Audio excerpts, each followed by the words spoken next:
Hey, my name is Russell Smalley. So the paper I'm critiquing is entitled Chemical Composition, Antibacterial, Antibiofilm, and Synergistic Properties of Essential Oils from Eucalyptus globulus and 7 Mediterranean Aromatic Plants.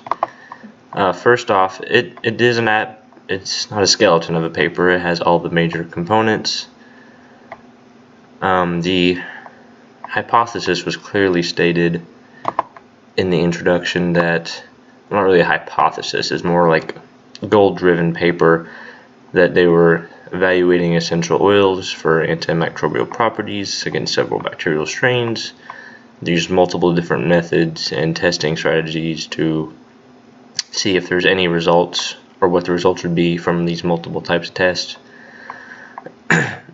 It was overall well organized, but one aspect I thought was kind of funky was so they have the introduction, and then we have a results and discussion where they show the data, but then after that is when they have a section called the experimental section, which is the methods for all intents and purposes, where they discuss how they did what they did.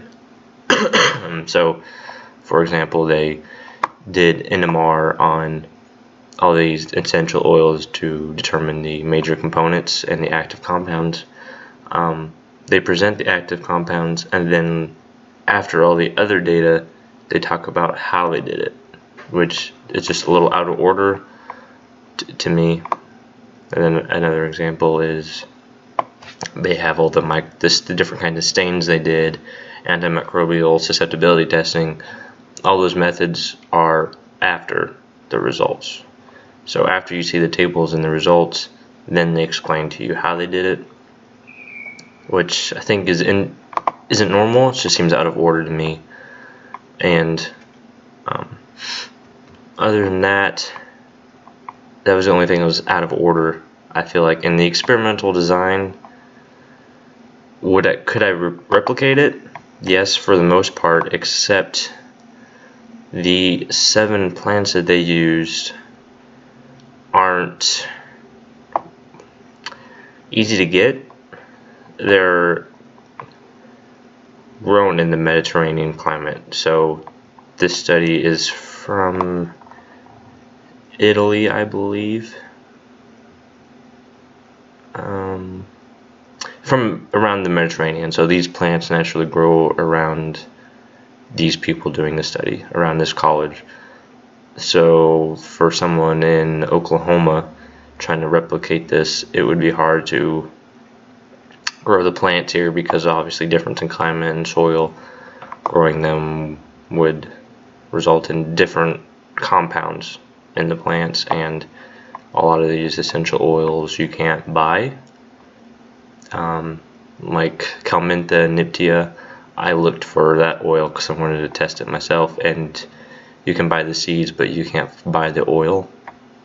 So kind of hard to replicate, but it's doable. It would just be a lot of work.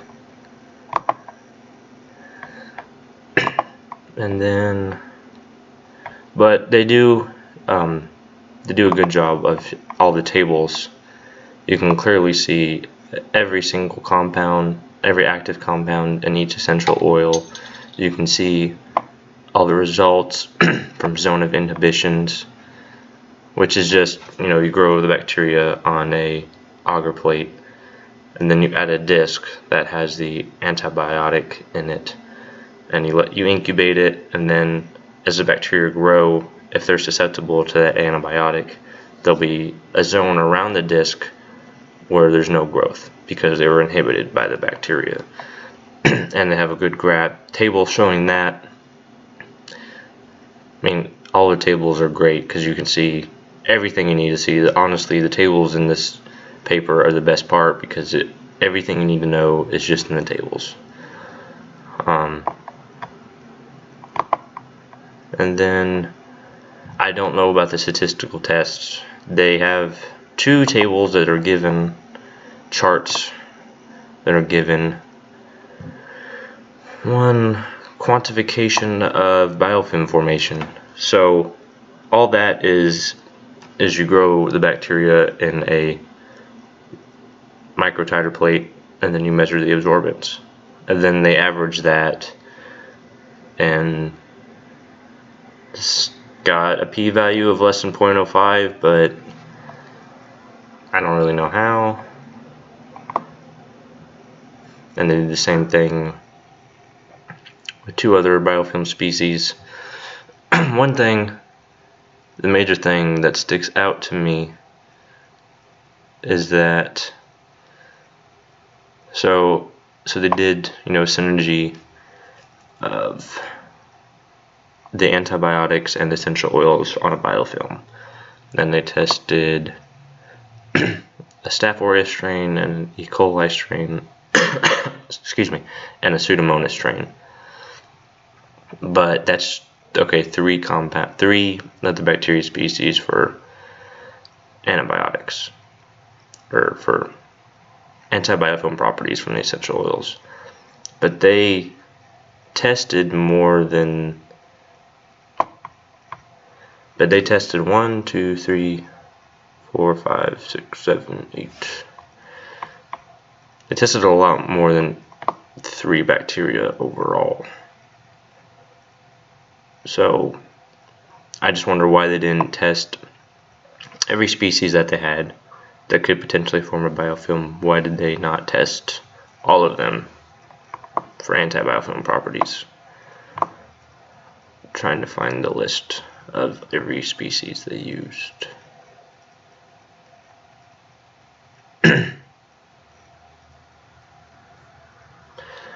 So yeah, that was just kind of weird that they didn't, which could have just been a time constraint because growing biofilms takes time. Other than that, that would be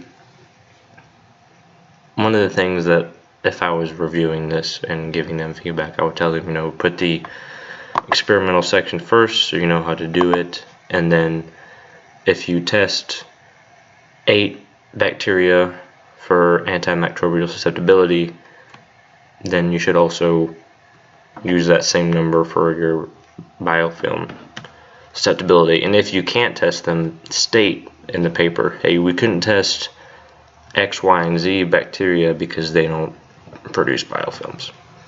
But other than that, the tables in this paper alone make it great because you get so much data that you can use for further research.